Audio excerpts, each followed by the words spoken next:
Hello everyone and welcome to today's Stocks and Crypto YouTube Charts video. I am No FOMO Charts. Today is Friday, August 1st, 2025. It's about 7:30 p.m. Eastern Standard Time here on a Friday night in the USA.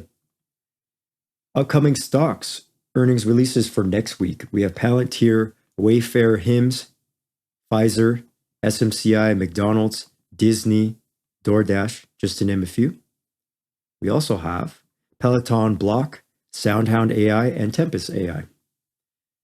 Economic data, services PMI, unemployment claims, and multiple FOMC member speeches. Stock market earnings season continues. The biggest news in the past couple of days, and especially this week, President Trump announced new tariff rates for countries anywhere between 10% up to 50%. These are new tariffs after trade deals and negotiations seemingly failed or stalled. So it remains to be seen in August, will these tariffs be rolled back and will the other countries apply reciprocal tariffs, or are they going to try to negotiate additional deals? I imagine they're probably going to try to negotiate deals. The USA FOMC holds interest rates steady. September meeting decision will be determined by data and their metrics. Now, chart events. There are many chart events that happened in the past 24 to 48 hours. A lot of stocks and cryptocurrencies gapped down in price to various support levels or pulled back or crashed. Tariff news reaction in play right now. Traders are probably watching for shorter term time frame oversold levels, but those trades require volume, liquidity, and volatility, especially volume and risk management, stop losses. Investors are watching for longer term time frame, earnings, stability in the price, fundamentals, and news, and earnings as well. Just a reminder, technical chart setups can be overridden and canceled by fundamental news at any time. So, what happened with S&P 500 SPY the past couple of days is we went sideways for about 5 days. So that's resistance below 638. Now, what caused this large sell-off Thursday and Friday is the tariff announcement news from President Trump, 10% to 50% tariffs. That's why we pulled back.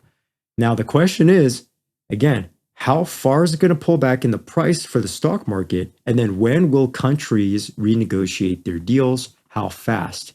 We've been through this one time before. So I think, in my opinion, at least for me, I'm less scared of the price action of the stock chart than we were back in February and March, because that was the first time this ever happened. This is the second time this is happening. Okay, we can probably imagine some scenarios. Now, the price is coming down to support level. If we open the pivots indicator, we could see right above 618 is where we're finding short-term support. Now, for me, full disclaimer, I closed all my trades 1 to 2 weeks ago, took my profit. I'm out of those swing trades. So the crash that's happening does not affect me right now. That's why I can remain calm. You know, if somebody just bought in the past week, they took a loss. The shorts are winning right now. And we understand that on this chart, we had a long-term time trend line that happened for about 4 months, trend line, this bottom yellow blue line. And we just broke out of there. So at some point, we're going to find intraday support and at least have a little small bounce. We're still in bull mode, the EMA upcross. So it would be kind of shocking to see the price go all the way down to the 200 EMA in 1 or 2 weeks. That would be extreme, or if that happened in 3 days. Probably not going to happen, in my opinion, because we're used to this right now in the American mindset. So what I'm looking for, if I was going to day trade, which I'm not, but I'll just show what I'm looking for, somewhere on a 5-minute or a 15-minute, if the price has very strong double bottom action or support levels for next Monday or Tuesday, if we don't crash over the weekend below 619 or 620, especially for futures on ES1 chart, then maybe I would look as a day trader for a little short-term intraday volatile bounce. 15-minute, 1 hour as well. But in terms of what's the trend, intraday, we are downtrending right now. So if I'm a very, very conservative and disciplined long bull day trader, I don't want any of that. Does not interest me. This is a perfect setup if you're a bear. You short these rejections. Short, short, short, short. And then at one point, when it gets really overextended on a swing trading time frame, like a 4-hour or a daily chart, which is not happening yet. If we ever get to 615, 613, 611 area, then maybe if we have a hammer candle down here, maybe I'll enter there. But for me, I'm just pass on this for me. I'll let the algorithm, scalpers, day traders, they can have fun with that or try to trade that. But for me, I prefer more stable price action. Take a quick look at the weekly. And I'm spending so much time on SPY because this type of psychology and chart setup, it applies to almost every stock in crypto, although crypto will be more volatile. So SPY on the weekly, we had this reversal bearish engulfing candle. So that is not good, falling out of the longer term triangle trend line for about 4 months. Now, it's not extreme signal because we've even seen it's going to take a couple weeks, maybe 1 or 2 weeks at least, up to 4 weeks to stabilize, and maybe we could get a bounce. So maybe we could get December price action one more time in SPY. Now going faster, QQQ, same thing. We gapped down. Earnings was not good enough. The Trump news on tariff news was too bad for people and for the sentiment, what I'm saying, and we pulled back. Were we pulling back to 552, 548 supports, resistance above 557, 560. 1 or 2 candles is not enough for a good swing trading setup for me. Same thing with Dow Jones. We pulled back. However, Dow Jones it was a little more obvious. You have a double top. We're still in the golden cross, so we could pull back on next target 430, deep target 423. Russell 2000 is in a better spot because the small caps are bouncing off the 200 EMA. So small caps might see some bounce potential next week. Still in the golden cross, however. Okay, let's go over to crypto. Now, total crypto market cap. What was the warning sign here? Because again, I was out 1 and 2 weeks ago.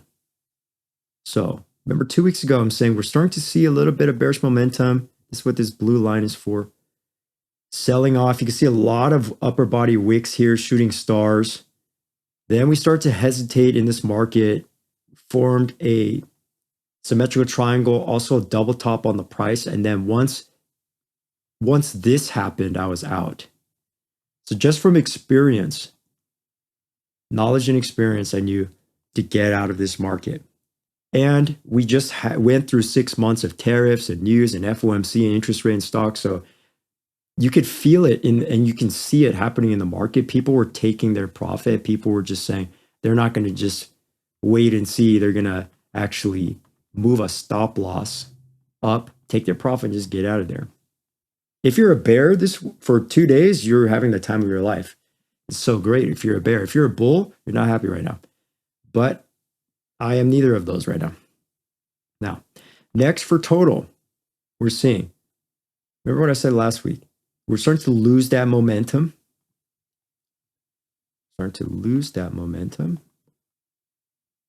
Well, not, there we go. Losing MACD histogram momentum, losing MACD down cross, lower high on the RSI, lower high on the price here, and the stochastic RSI is flatline now. Look at weekly, evening star, watch out for that. 4 hours, starting to get to the oversold range. That's why I'm thinking we might get a bounce at some point. It's going to be small though. We're not going to get a huge bounce because this is such a strong downtrend. 15-minute still downtrending. And again, I want to see something large pattern. I want to see a double bottom, upside down head and shoulders, trend change reversal. But sometimes trend change reversals turn into rejection. So I don't really like seeing that one because it's too late. I need to see clear double bottom or extreme V-shaped recovery bounce if I was going to trade it. But I'm trying to protect my profits and principal better this year. So I'm just skipping trades. I'm going to wait for perhaps maybe a 3.5 trillion or 3.39 total market cap bounce. I need to see something better than what I'm seeing right now. One gap down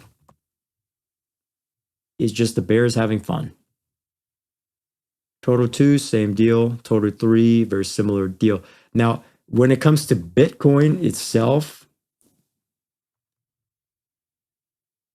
there's a KuCoin chart. It's clean for me. Now, looking at the price pattern, high, higher, low, higher, high, higher, low, higher, high.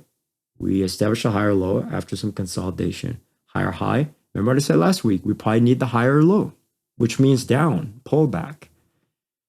So that's why we take our profit as swing traders for crypto. Now, we lost the trend line. That's not a really good sign.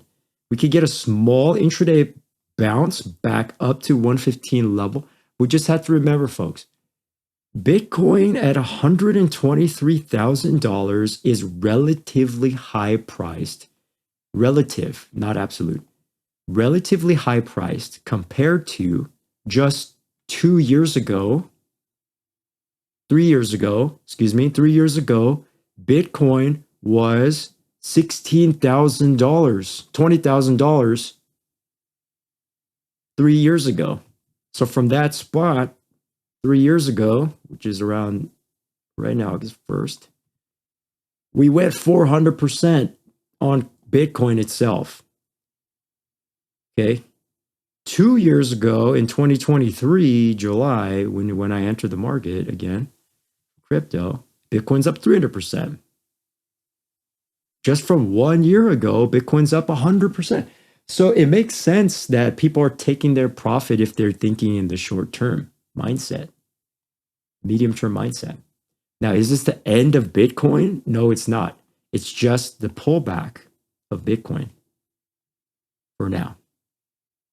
So that's why I'm not giving up on the market as a bull. It's just waiting patiently, watching the charts and waiting for my next setup, which would be, for example, if we come down to a relative Fibonacci, for example, if we pull back down to 100,000, remember that magical number, 104,000, 100,000, or 90,000, I'm probably going to buy of those levels as a swing trader because I like value. I don't like buying too high when we consolidate on a weekly and it pulls back. That's a losing strategy.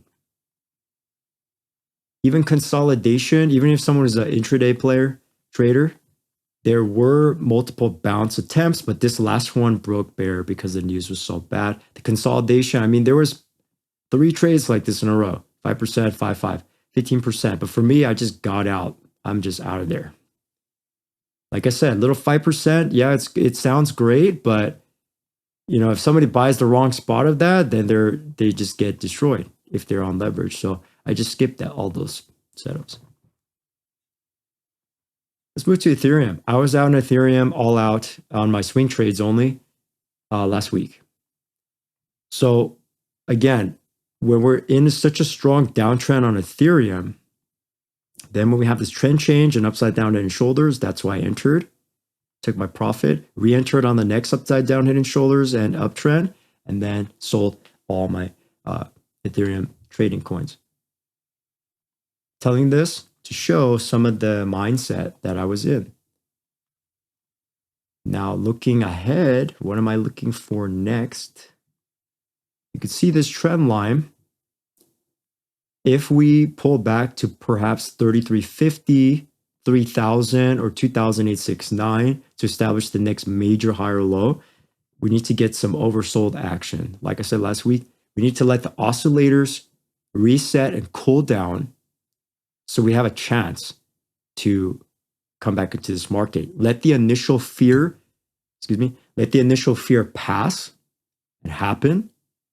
Let's get their earnings. Let's get their initial tariff news, initial shock in the market, and then try to get a bounce going on. But the big setup that I'm looking for, I want to see at least large consolidation for weeks to months. One little flash crash for 1 hour, 2 days, that's not a real setup for me. I need to see big setups, obvious setups. Then the incoming 20%, 50%, 100% moves on crypto happens. Resistance still $4,000. XRP. XRP was a little bit less volatile because of the news, but we had this upside down and shoulders breakout, hit the full double, triple target, and then we pull back.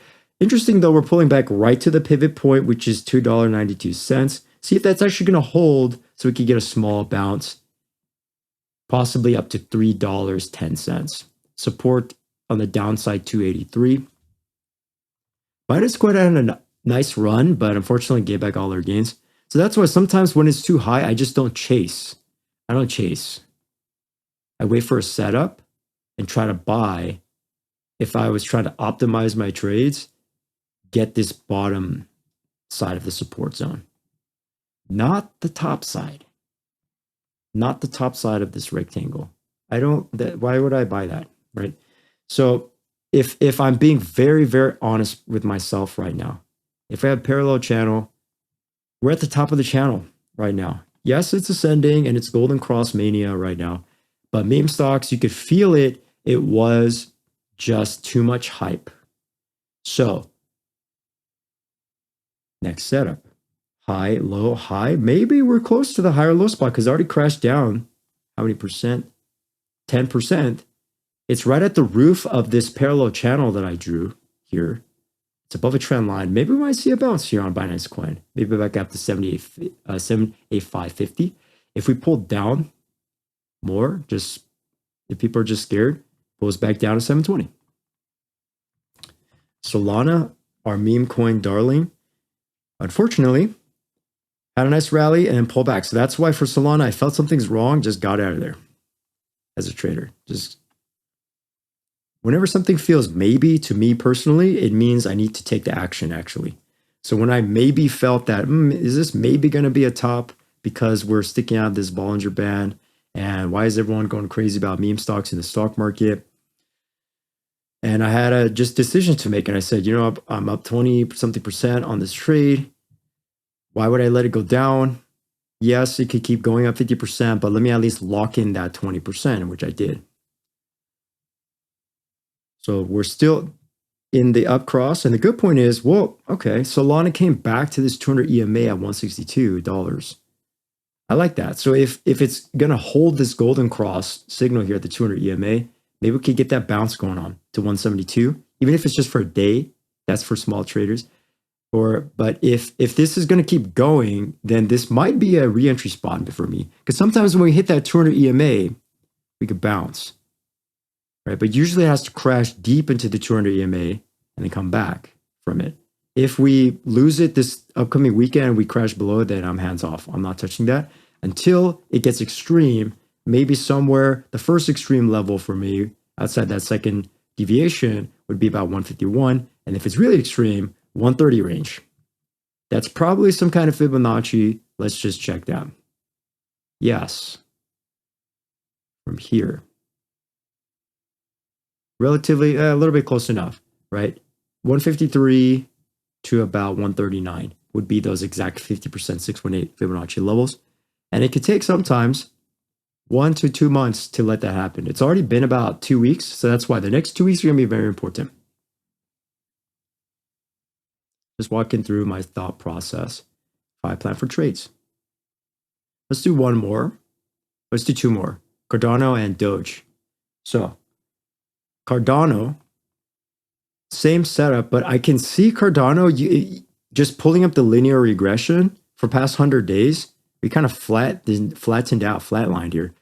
So on the weekly chart, it's consolidation. Yes, this could be some kind of really ugly cup and handle. If it is, I actually might want to re-enter at some point.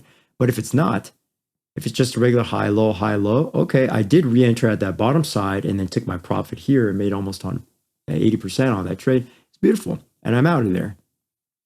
Goodbye, Cardano, as a swing trader and waiting for next setup. So if I'm going to put the trend lines here, this confirming my visual of we are in the symmetrical triangle right now. Playing that 50 EMA weekly. And the momentum's still in play, but it has to pull back a little bit deeper for me. Daily chart RSI is only about like 42. That's not enough for me. 4 hour in the downtrend. So probably swing traders, we're not going to get excited until we see a 4 hour or something set up, right? Double bottom, something low, lower high, lower low. We might get that lower high bounce, but then if it crashes back down and then we stop, that's how I know, oh, okay, maybe we get some price action like that. 4 hour Fibonacci estimate right at the 50% right now at the making this video. I'm interested, 71. I'm also interested deeper down here, 66 cents. Let's go to Doge. This is a perfect example to end on. So I profited on Doge. And remember last week what I was saying, I left this up here on purpose because last week what I was saying, remember the ATR was 2 cents saying this could go down 10% or up or down 10%. And then that's exactly what happened. It went almost 20% in the full range. So I exited Doge right here at like 26, 27 cents on this third candle here. I was calling to myself evening star potential. I don't like the fact that it's flying up here in the sky. You have that pullback. So if Doge is going to keep selling off, it could go all the way down 18 cents. That's a spot where I'm looking at, although there's a relative 618 at 19 cents right now. If you like this video, click like, click subscribe. Let's have a nice week and month in August 2025. Thank you. See you in the next video.